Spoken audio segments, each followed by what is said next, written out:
Election યાત્રામાં આજે કરજણ વિધાનસભા બેઠકની આપણે વાત કરી રહ્યા છીએ ત્યારે વડોદરાથી કરજણ જતા પ્રથમ આવે પોર ગામ અને પોર ગામ એટલે જીઆઈડીસી વિસ્તારમાં મોટો એનો વિકાસ થયો છે, પરંતુ અહીંના સ્થાનિકો શું કહી રહ્યા છે, સ્થાનિક રોજગારી મળી રહી છે કે કેમ, આ તમામ બાબતોને લઈ અને અહીંના યુવાનો સાથે આપણે વાત કરીશું। વીટીવીની ઇલેક્શન યાત્રા આજે વડોદરા જિલ્લાની કરજણ વિધાનસભા બેઠકના મતદાતાઓના મનનો મિજાજ જાણવા માટે પહોંચી ગઈ છે। મોટા ભાગે આ વિધાનસભા બેઠક ખેતી સાથે જોડાયેલી છે, પરંતુ હવે ધીમે ધીમે ઇન્ડસ્ટ્રીઝનો પણ અહીં વિકાસ થઈ રહ્યો છે। ત્યારે ઇલેક્શન યાત્રાની શરૂઆત અમે પોર ગામથી કરી છે, કારણ કે અહીં જીઆઈડીસી તો આવી છે, ઉદ્યોગોનો વિકાસ પણ થઈ રહ્યો છે, પરંતુ સ્થાનિક લોકોની સ્થિતિ પહેલા જેવી હતી તેવી જ છે। ઇલેક્શન યાત્રા આવી પહોંચી છે કરજણ વિધાનસભા બેઠકનું પ્રથમ ગામ એટલે પોર ગામ। આ પોર ગામને આમ તો પેરિસ કહેવામાં આવે છે એટલા માટે કારણ કે અહીંયા મોટા પ્રમાણમાં ઇન્ડસ્ટ્રીઝ આવેલી છે અને અહીંનો જે ફ્લેટ ભાડે લેવો હોય તો વડોદરા કરતાં પણ મોંઘા ભાવે ફ્લેટ મળે એવી સ્થિતિ છે। કેટલાક રિક્ષા ચાલકો જે 12 સુધી ભણેલા છે, કોલેજ સુધી ભણેલા છે, પરંતુ વ્યવસાય રિક્ષા ચલાવી રહ્યા છે। કેમ આ સ્થિતિ છે એના માટે એમની સાથે પણ વાત કરીએ।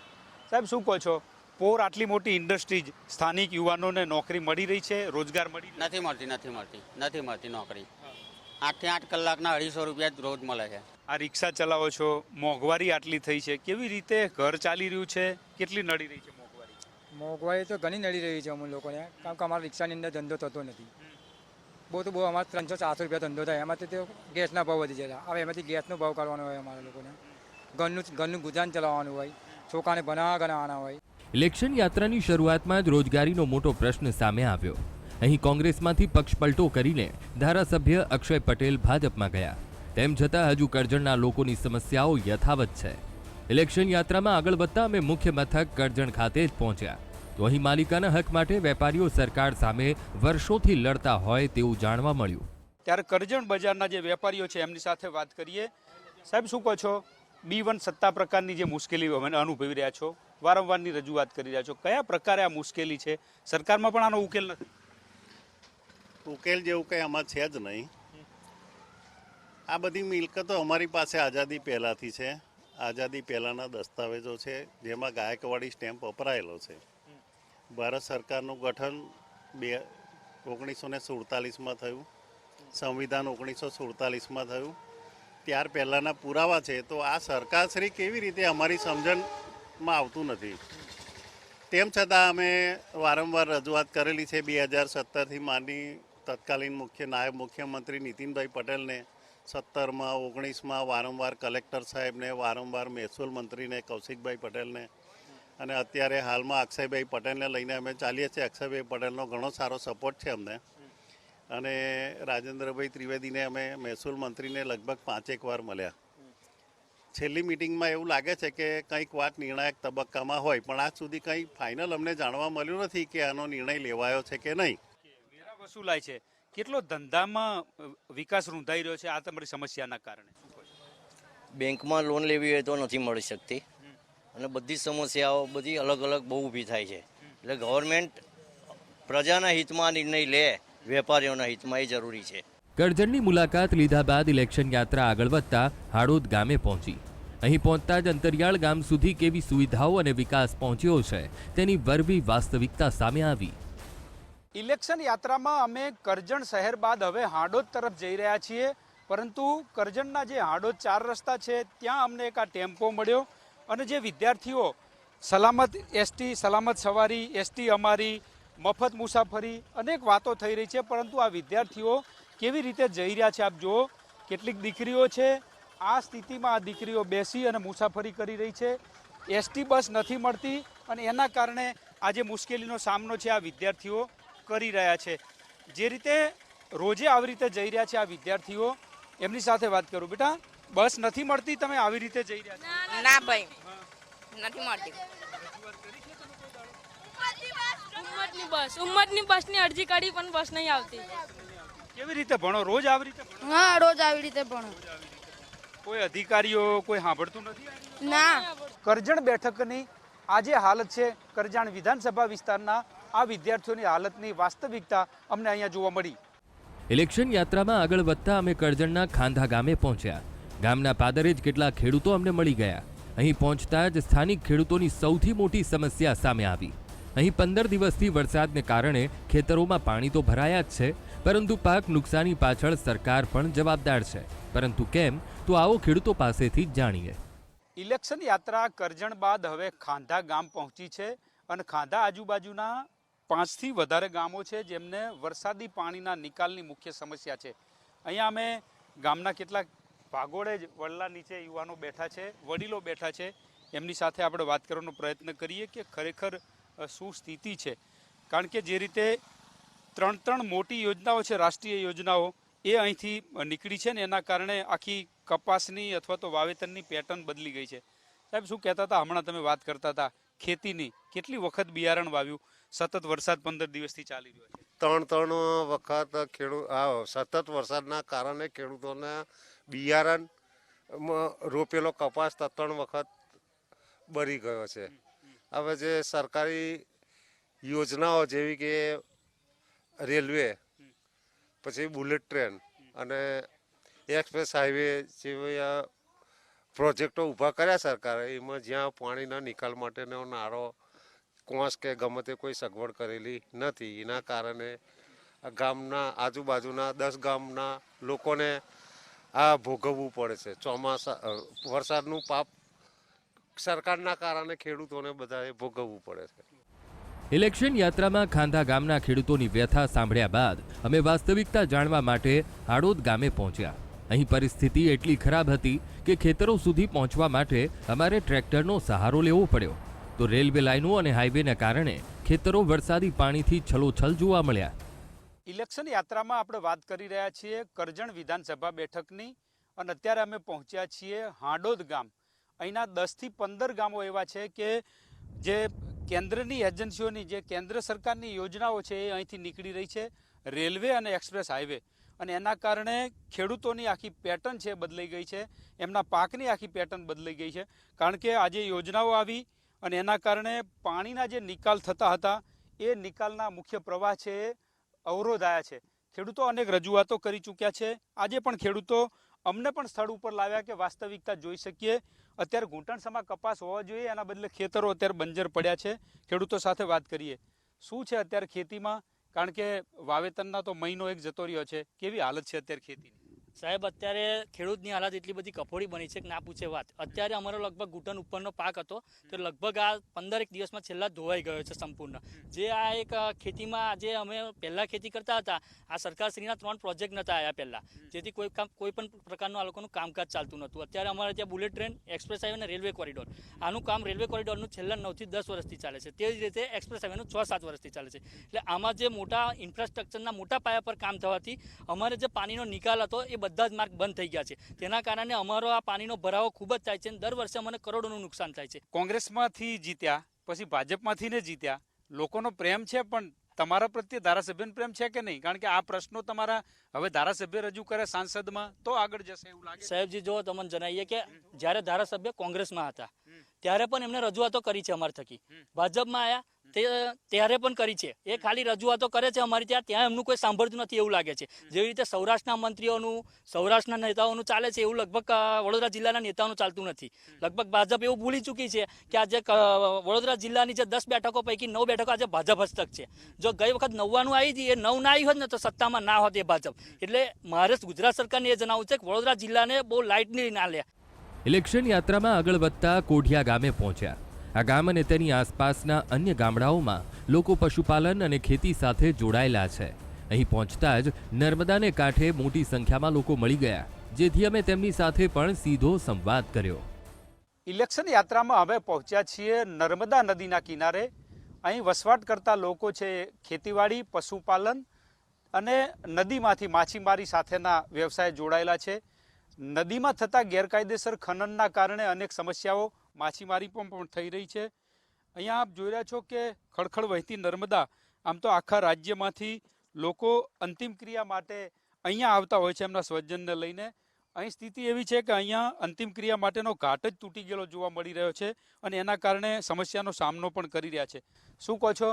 અંતિમ ક્રિયા માટેની પણ મુશ્કેલી, આખા રાજ્યમાં તો સ્મશાન ધામ બને છે, અહીંયા નથી આ વ્યવસ્થા. અહીં કાંઈ વ્યવસ્થા નથી. વ્યવસ્થા અમારે પહેલાં અમારા 100 જણો કોઈ બહારના બી મરી જાય તો અમારા તૈલ આવે. અહીં નદી કિનારે બારતા હતા, બધા બહારના લોકો આવીને જો નર્મદાએ બારતા હોય તો અમે કમ ના બારી શકીએ. પણ અમે આ રજૂઆત MLA માનીને ઉપર લગીર અમે સિંચાઈ શાખા લગીર કરી કે આ રજૂઆત કે અમારો ઢોરની કન્ડિશન જુઓ. હાલમાં અવરેક માણસને ઉતરવું હોય તો એવું લાગે કે મેં પડી જઈશ, એવી ખરાબ પરિસ્થિતિ છે. તો પછી કોઈ મરી જાય એને અમે કેવી રીતે ઉતારીશું, એ અમારી ખાસ રજૂઆત છે કે આ વહેલી તકે આનું ધ્યાન દોરી અને આનું કામ વહેલી તકે પૂર્ણ કરે. કાયદેસર પાળા જે બનાવવામાં આવ્યા છે, સાહેબ તમારો તો વ્યવસાય છે, આજીવિકા છે, શું મુશ્કેલી થઈ રહી છે? અમારે જવું હોય તો પુલિયું જ ન રહેશે ને આવડી જ ના જાય. હવે વણઘાટ બી બહુ મચ્છી આવી, પણ અમારે તે પુલિયું બને કેવી રીતે બોટ લઈ જવાની અમારે? હા, રજૂઆત કરી છે, કારણ કે ધારાસભ્ય કે સંસદ સભ્ય બહુ કરી છે, પણ હવે તે કઈશું હરવડતા જ નહીં, તો શું કરીએ? જો કે આ વિસ્તારમાં ગુલાબની ખેતી પણ મોટા પાયે થાય છે, જેથી અમે ગુલાબના ખેતરો સુધી પહોંચી ખેડૂતોના પ્રશ્નો જાણવાનો પ્રયાસ કર્યો. ગુલાબની ખેતી કરો છો વર્ષોથી, આ પોકેટ આખું ખેતી થઈ રહી છે, કેવી રીતનું આમાં મળતર રહે છે, કેવી રીતનું આખું આયોજન હોય? આમાં અમે ગુલાબની ખેતી કરીએ છીએ અને અમના ખાતરોના ભાવ ડબલ થઈ ગયા છે. જે ખાતર અમને 600 રૂપિયામાં 800 રૂપિયામાં ગુણ મળતી હતી 1000 રૂપિયામાં, અત્યારે એ ગુણના 2000 રૂપિયા થઈ ગયા છે. દવાનો ભાવ ડબલ થઈ ગયો છે, બધામાં ડબલ. હવે અમને ગુલાબની ઇન્કમ ડબલ નહીં મળતી અને આગળ વડોદરામાં જો વેચવાની જગ્યા છે ને એ વેચવાની જગ્યા પણ નહીં મળતી. આમ તો ગુલાબની ખેતી એટલે તો આધુનિક ખેતી કહી શકાય એવું અમે સામાન્ય રીતે માનીએ છીએ. કેટલું વળતર રહી રહ્યું છે? સરકાર 2022માં આવક ખેડૂતની ડબલ થશે, કંઈ થાય એવું લાગી રહ્યું છે? ના, એવું તો કંઈ થઈ રહ્યું નહીં રહ્યું. અત્યારે તો હું જે ખર્ચાના હિસાબે તો આ બધું એમ કને તો ઓછું જ કહેવાય છે. એમાં હું છે દવાઓના ભાવ વધી ગયા, મહેનત મજૂરી, રોગો બધા વધી ગયા, એટલે એ પ્રમાણે દવા પણ વધારે જાય. એટલે મતલબ કે દવાઓથી મોની બધું જ અત્યારે બધી મોંઘવારી થઈ ગઈ છે ને ઘર મતલબ કે ચાલ્યા કરે. જે બચત રહે એ પ્રમાણે જે પહેલે રહેતી હતી તે અત્યારે નહીં રહેતી. અનેક ગામડાઓમાં ફર્યા. એવું હતું કે ક્યાંક વિકાસની વાત થશે, પરંતુ દરેક જગ્યા પર સમસ્યાઓ જ જોવા મળી. કેન્દ્ર સરકારની જે 3 જેટલી યોજનાઓ આવી છે ને એના કારણે ખેડૂતો પાયમાલ થઈ રહ્યા છે. ખેડૂતોની વાત સાંભળવા કોઈ તૈયાર નથી. આવી સ્થિતિમાં અત્યારે ખેડૂતો છે જીવન જીવી રહ્યા છે. ઇલેક્શન યાત્રામાં લઈએ એક નાનકડો વિરામ બાદ ઇલેક્શન યાત્રામાં આપનું સ્વાગત છે. અને હવે આપણે કરજણ વિધાનસભા ક્ષેત્રના અંતરિયાળ ગામો અને સેલા ગામો છે એની પણ મુલાકાત લઈશું. નર્મદા નદીના કાંઠા વિસ્તારના ગામડાઓમાં ફરતા ફરતા ઇલેક્શન યાત્રા ભૂખી કાંસ ખાતે પહોંચી, જ્યાં વર્ષોથી કાંસની સફાઈ ન થતા ખેડૂતો ચિંતિત જોવા મળ્યા. જેથી અમે ખેડૂતોની ચિંતા તેમના મુખેથી જ સાંભળવાનો પ્રયાસ કર્યો. ઇલેક્શન યાત્રા અત્યારે કરજણના પૂર્વ પટ્ટી વિસ્તારમાં એટલે કે નર્મદા નદીની આજુબાજુના જે વિસ્તાર છે ત્યાં પહોંચ્યા છીએ. લોકોની જે રજૂઆતો આવી રહી છે અથવા તો સમસ્યા છે એને લઈને લોકોની આ સમસ્યાને વાચા પણ આપી રહ્યું છે વીટીવી. આપ જોઈ રહ્યા છો અહીંયા ભૂખી કાંસ છે. આ 4 દિવસ પહેલાં તમામ ખેતરોની અંદર પાણી ભરાયેલા હતા. આ પાણીનો નિકાલ નથી થતો અને એના કારણે એક રજૂઆત પણ વારંવાર કરી છે કે ભૂખી કાંસને સાફ કરી અને મોટી કરવામાં આવે, એવી રજૂઆતો ખેડૂતો કરી રહ્યા છે. તંત્રના કાને આ વાત નથી પહોંચતી. જ્યારે ઇલેક્શન હોય છે ત્યારે અનેક વાયદાઓ કરવામાં આવે છે, પરંતુ એ કામો નથી થતા એવી વાત પણ આવી રહી છે. સાહેબ, શું કહો છો, કેટલી મુશ્કેલી આ તમારી કાંસ સાફ ન થાય એના કારણે કેટલી નુકસાન થઈ? વરસાદ આવે એટલે આ પ્રોબ્લેમ થાય છે. વારંવાર અધિકારીઓ ધારાસભ્યોને રજૂઆત કરીએ છીએ, પણ એ લોકોની પેલી શું કહેવાય મગર જેવી કે અજગર જેવી ચામડી છે, એટલે કંઈ વાત ધ્યાનમાં આવતી નથી. બહુ નુકસાન થયું છે. ભૂખીની મેં જેમ જેને લાગતા વરગતા હોય તે જ સાફ કરે છે એ લોકો, પછી બીજા કોઈની કોઈ કશી પડેલી છે નહીં. લાગવગની વાત કરો છો તો મતદાન વખતે તો કંઈ લાગવગ ચાલતી નથી. બધા એ પણ એ લાગવગ ચાલતી નહીં, પણ આ વખતે નક્કી કર્યું છે કે પહેલાં ભૂખીને પાણીનો જો નિકાલ નહીં થાય તો ચૂંટણીનો બહિષ્કાર કરવાના છે. ચૂંટણીનો બહિષ્કાર કરવા સુધીની વાત. સાહેબ, સરપંચ તરીકે શું કહો છો? અપેક્ષાઓ હોય છે જે ધારાસભ્ય જોડે, સાંસદ જોડે થઈ રહી છે પૂરી? નાની નાની બાબતોમાં મુશ્કેલીઓ ઊભી થઈ રહી છે. મુશ્કેલી તો સાહેબ હવે વારંવાર રજૂઆત કરવા છતાં પણ આ બધું કામ તો થતું જ નથી. આજે ગામના લોકોના સરપંચોને આજુબાજુ મારું ગામ છે ડીવી, એટલે મારે બી પણ આ મારો મુદ્દો હતો, એટલા માટે મારે રજૂઆત સરકાર સુધી તમારા મીડિયાનો આભાર પહેલો તો એ કરું છું. એના કારણે મારે રજૂઆત કરવા માટે આવવું પડ્યું. સરકાર બેરી બોબડી થઈ ગયેલી છે ને ધારાસભ્યને કે મેં સંસદ સભ્ય હોય કે કોઈ પણ હોય કોઈને આ જે મુદ્દા છે એના ભૂખીના એ બધા ગામડાઓને નડતા જ હોય છે. અમારા આજુબાજુના ગામડાઓને ઘણા લોકોને તકલીફ બી બહુ પડતી હોય છે. પાણી આજે 2-5 ફૂટ ઘરમાં પાણી ભરાઈ જાય. ગરીબ માણસો ઝૂંપડામાં રહેતા હોય એ લોકોને ઘણી તકલીફ છે કેમ કે આ ભૂખીની કાંસ છેટ આજે કઈ ભરૂચ જિલ્લા સુધીની પહોંચેલી છે.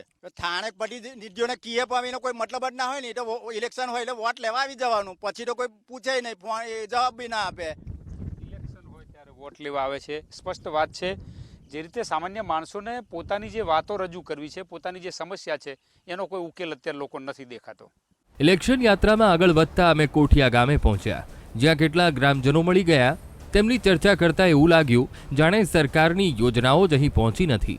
ટીમ પહોંચી છે કોઠિયા ગામ, જે કરજણનો પૂર્વ વિસ્તાર છે અને આ ગામની આપ જોઈ રહ્યા છો કે ખેતીવાડી સાથે પશુપાલન સાથે જોડાયેલું ગામ છે અને ગામના ચોરે જ અમને કેટલાક યુવાનો ગામ લોકો મળી ગયા છે. અહીંની શું વાત છે, શું સમસ્યા છે, લોકો સાથે વાત કરીશું, કારણ કે હેતુ એ છે કે ગામડાના લોકો સુધી પહોંચવું અને ત્યાં કેવી સમસ્યાઓ છે, કયા પ્રકારની અપેક્ષા છે લોકોની, એ જાણવાનો પ્રયત્ન કરી રહ્યા છીએ. શું કહો છો સાહેબ, વિધાનસભાની ચૂંટણી તો ગઈ, પેટા ચૂંટણીમાં પણ ઉમેદવાર જીતાડ્યા, કઈ આશા અપેક્ષાઓ હતી, અત્યારે શું સ્થિતિ છે? ચાટીથી લઈ અને ઠેઠ પાલેજ સુધીને જ્યાં ભૂખી કાસ જાય છે ને, હવે હું વરસાદ પડે એટલે ભૂખી કાસ આખું નદીનું વિકરાળ સ્વરૂપ ધારણ કરી લે છે. એની આજુબાજુ હજારો એકર જમીન આવેલી છે. આજે ખેડૂતો પોતપોતાનો કપાસ છે, તુવેર છે ને બધું વાવેતર કરી ચૂકેલા હતા, પણ આ ભૂખી કાસના જે પાણી આવ્યું, પૂર આવ્યું ને, તો બધું ખેડૂતોને બધું નુકસાન થઈ ગયું, બધું હુકાઈ ગયું. આજે ખેડૂત પાસે બિયારણ, આજે કપાસ ભાવો છે ફરી, પણ બિયારણ નહીં બજારમાં, એટલે હવે એમને કોઈ બીજો પાક પર જવું પડશે. તમે ધારાસભ્ય આવે છે, પહોંચે છે કે નહીં, તમારી રજૂઆત કેવી રીતે કરવાની? આ તો ધારાસભ્યને અમે ટેલિફોનિક અને એ રીતે રજૂઆત કરીશું. અમે ધારાસભ્યને રજૂઆત કરીશું. સાહેબ, ખેતી એટલે તો કુદરત આધારિત ખેતી, કેવી રીતે ખેડૂતો સર્વાઈવલ થઈ રહ્યા? કારણ કે સરકાર તો ખેડૂતો માટે આવક ડબલ કરવી ને બધી યોજનાઓ ચાલી રહી છે. થઈ રહ્યો છે આનો લાભ? લાભ તો હવે એવું છે કે ગઈ સાલ પણ એક રોગ આવ્યો તો, જે બધું સર્વે કરી ગયા એનું પણ કોઈ વળતર આપ્યું નહોતું સરકારે. કપાસ ટોટલી લોસ થઈ ગયેલો હતો, ઘણા ખેડૂતોએ કપાસ કાઢી નાખ્યો, લાખોનું નુકસાન પણ થયેલું હતું. પણ સર્વે કરી ગયા પછી કઈ એવું કઈ એ નહીં મળ્યું એ લોકોને વળતર. બધા આ વર્ષે પણ એવું જ છે.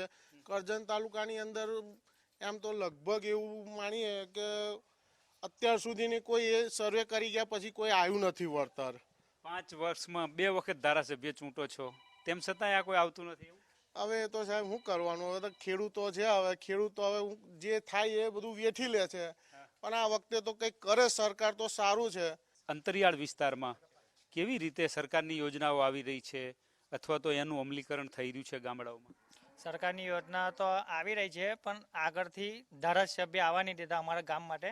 ધારાસભ્યને અમારા ગામ વિશે એટલું નારાજ થઈ ગયા છે કે જ્યારે તાલુકા પંચાયતની ચૂંટણી આવી અને અમારા જ ગામના ઉમેદવારની ટિકિટ હતી અને જાતે ધારાસભ્ય જાતે જઈને કપાય, એટલે અમારું ગામ વિરોધ થયું અને અમે ભાજપનો ઉમેદવાર હારી ગયા. ત્યાર પછી અમારા ગામમાં કોઈ જેને સુવિધા આપી નથી. તારે જીતાડ્યા, ભાજપમાં આવ્યા તોય જીતાડ્યા, એટલે ભૂલ કરી તમે એવું લાગે? અમને એવું જ લાગે છે કે હવે અમારી કઈ ભૂલ થઈ ગઈ હોય તો એવું લાગે છે. એટલે ધારાસભ્યની રજૂઆત છે કે ભાઈ કોઠિયા બાજુ જુઓ જ થોડું, તો અમારે સહાય આવતી થાય. અમારી યાત્રા અંતિમ પડાવ તરફ આગળ વધી. આગળ વધતા અમે વિધાનસભાના છેલ્લા ગામ આલમપુરા ખાતે પહોંચ્યા. અહીં કેળ, શાકભાજી અને શેરડીનું વાવેતર કરતા ખેડૂતોનું એક ગ્રુપ મળી ગયું, જેથી અમે મોંઘવારી અને ખેતીમાં ડબલ આવક વિશે જાણવાનો પ્રયાસ કર્યો. કરજણ વિધાનસભાનું છેલ્લું ગામ એટલે આલમપુરા ગામ, ત્યાં અમારી યાત્રા પહોંચી છે અને કેટલાક લોકો અહીંયા ગામના ગોદરેજ બેઠા છે, વડીલો, એમની સાથે વાત કરવાનો પ્રયત્ન કરીએ. કારણ કે આખા વિધાનસભા ક્ષેત્રનું છેલ્લું ગામ છે, નર્મદા નદીના કિનારે આવેલું આ ગામ છે અને યુવાનો અહીંયા મળ્યા છે, કેટલાક બેઠા છે, એમની સાથે વાત કરીએ. વ્યવસાય તો ખેતી સાથે જોડાયેલા બધા યુવાનો છે.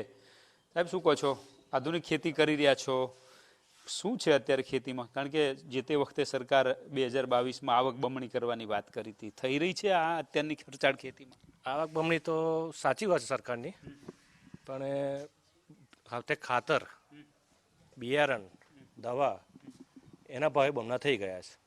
એટલે ખેડૂતો તો ત્યાં થઈ જઈ ગયો પાછો ગોલ ફરીને. કપાસના ભાવ દાખલા કે વધી ગયા, ચાલુ સાલ સારા હતા, પણ સામે ખર્ચો વધી ગયો. દાદા, આટલી ઉંમર થઈ ગઈ, નર્મદા નદી પણ નર્મદાનું પાણી નથી એવું તમારા ગામ આવતું પહોંચતું કેનાલનું? જાનની નર્મદા કેનાલ થઈ તાનું આજ દિન લગીને એક ટીપું પાણી નથી આવ્યું. એકવાર આંદોલન કર્યું તે ઘરે 2 દિવસ ખાલી આવ્યું હતું બસ. અત્યારે એનો મેન્ટેનન્સ ખર્ચ અત્યારે લગભગ 14ની કેનાલ થઈ હશે એવું માનવું છે અમારું. શું કારણ લાગી રહ્યું છે? કારણ કે રાજસ્થાન સુધી નર્મદા યોજના પહોંચી, અહીંયા તમને નથી પાણી મળતું. એ તો હું ખ્યાલ આવે એમ એકદમ. ચાંદીની કેનાલ થઈ જાય એટલો ખર્ચો થયો છે, પરંતુ આ કેનાલમાં પાણી નથી આવ્યું એવું કહે છે. યુવાનો શું માની રહ્યા છે? ગામડામાં રહેવું, ગામડું છોડીને સિટીમાં જવું, કારણ કે જે રીતે મોંઘવારી વધી રહી છે, માળખાકીય સુવિધાઓ નથી એવું લાગી રહ્યું છે. પહેલો તો એવું કહેવાય કે જે વ્યવસાયિક અમારો જે છે ખેતી પરનો વિશ્વાસ જ ખોઈ બેઠેલી છે પેઢી, કે ખેતી કરીશું તો પરણવાનો પહેલો પ્રશ્ન આવશે. કારણ કે ખેડૂતના દીકરાને કોઈ પરણવા તૈયાર નહીં આજની તારીખે. શહેરમાં જાઓ, ઘર બાંધો, ગાડીઓ જોઈએ, ત્યારે એમને દીકરી આપે કોઈ બાપ. ખેતી હવે એવી રીતનું થયું કે પહેલાં એવું હતું કે ખેતી ઉત્તમ હતી, પણ આજની તારીખે ખેતી ફક્ત નિભાવવા પૂરતી કરે માણસ અહીંયા આગળ, કેમ કે લાચાર થઈ ગયો છે ખેડૂત. આવે કેમ કે દરેક વસ્તુ એની મોંઘી. સમજી શકાય કે કપાસનો ભાવ વધારે મળ્યો, પણ એ સામે એનો ઉતારો 3 ક્વિન્ટલનો હોય વીંગે, બરાબર છે. તો એનો ખર્ચો જો આજે 25,000 થતો હોય તો 5,000 હારું એ આખું વર્ષ ચાલ્યા કરે ખેતરની અંદર, દરેક બાબતની અંદર.